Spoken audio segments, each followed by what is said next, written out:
चंपा, ओ चंपा। क्या हो गया रे पेड़ा लाल, तू सुबह सुबह कौवे की तरह काव काव क्यों कर रहा है?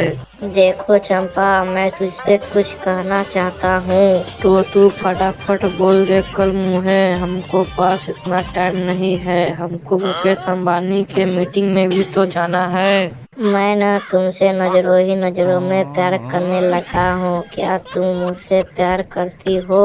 अरे बदमाश, तू तो जानता है ना, हमको तो बड़े बड़े लोगों के साथ उठना बैठना है। फिर तूने खुद की शक्ल देखी है कभी आईने में, जो तू मुझसे प्यार करने आया है? देखो रानी, तुमको बड़े बड़े लोगों के साथ उठना बैठना है तो ये नहीं कि तुम देश की प्रधानमंत्री बन गई हो तो तुम हमारी तरह एक मामूली सी सब्जी। फिर तुम इतना भाव क्यों खा रही हो? अरे बदतमीज, तुझे तो पता है ना, मैं जहाँ खड़ी हो जाती हूँ वहाँ पे तो लोगों की भीड़ हो जाती है हमको देखने के लिए। फिर तेरे पास क्या है, तू तो एक ठहरा भिखारी है। देखो, तुम मुझे बार बार बेइज्जत मत करो। तुम्हें पता है मेरा भाव 80 रुपए किलो है। लोग हमको भाव सुन ही कर भाग जाते हैं।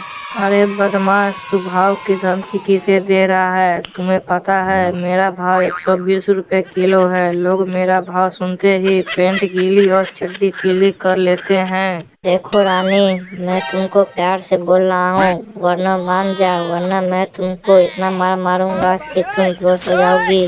देख नाच मीटे, जो तू सोच रहा है ऐसा तू बिल्कुल मत करना, वरना मैं तुमको आलू से इतना मार मराऊंगी कि तू बिल्कुल नहीं भूलेगा। देखो रानी, तुम जेठालाल को छोड़ो और तुम हमसे फंस जाओ। हमको पास बहुत पैसा है। ये लो, एक और भिखमंगा आ गया। इन लोगों को कैसे मैं बताऊं, इन लोगों छोटो मोटो भिखारी हमको तो जूती साफ करने के भी लायक नहीं है। देखो रानी, तुमको नहीं पता, मैं सब सब्जी को पका रखा हूँ। अगर तुम हमको ऐसे ही अपमान करती रहोगी तो कोई सब्जी तुमसे बात नहीं करेगी। ठीक है, कोई सब्जी बात नहीं करेगा तो हमको उससे कोई मतलब नहीं है। वो अपने रास्ते, मैं अपने रास्ते चली जाऊंगी। एक बार की बात है, एक छोटी सी सब्जी मंडी में प्याज और लहसुन साथ साथ रहते थे। प्याज थोड़ा शर्मीला था, लेकिन दिल से बहुत साफ, और लहसुन थोड़ा तेज, मगर अंदर से बहुत नरम। हर सुबह प्याज धीरे धीरे लहसुन के पास आता और मुस्कुराकर कहता, तुम्हारी खुशबू कुछ अलग सी है। लहसुन हल्की हंसी के साथ जवाब देता, और तुम्हारी बातों में मिठास है, भले ही लोग तुम्हें काटकर रोते हों। धीरे धीरे दोनों की दोस्ती प्यार में बदल गई। अब वो एक दूसरे के बिना रह ही नहीं पाते थे। लेकिन एक दिन एक ग्राहक आया और प्याज को खरीद कर ले गया। लहसुन उदास हो गया। उसने धीमे से कहा, मत जाओ, तुम्हारे बिना मैं अकेला हो जाऊंगा। प्याज ने नम आंखों से कहा, हमारी किस्मत ही ऐसी है, हमें किसी और के काम आना होता है।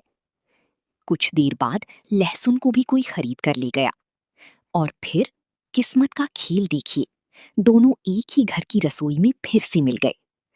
प्याज मुस्कुराया, देखा, हम फिर साथ हैं। लहसुन ने प्यार से कहा, सच्चा प्यार कभी अलग नहीं होता। और उस दिन दोनों मिलकर एक स्वादिष्ट खाने का हिस्सा बने, जिसकी खुशबू पूरे घर में फैल गई। सीख, सच्चा प्यार कभी खोता नहीं।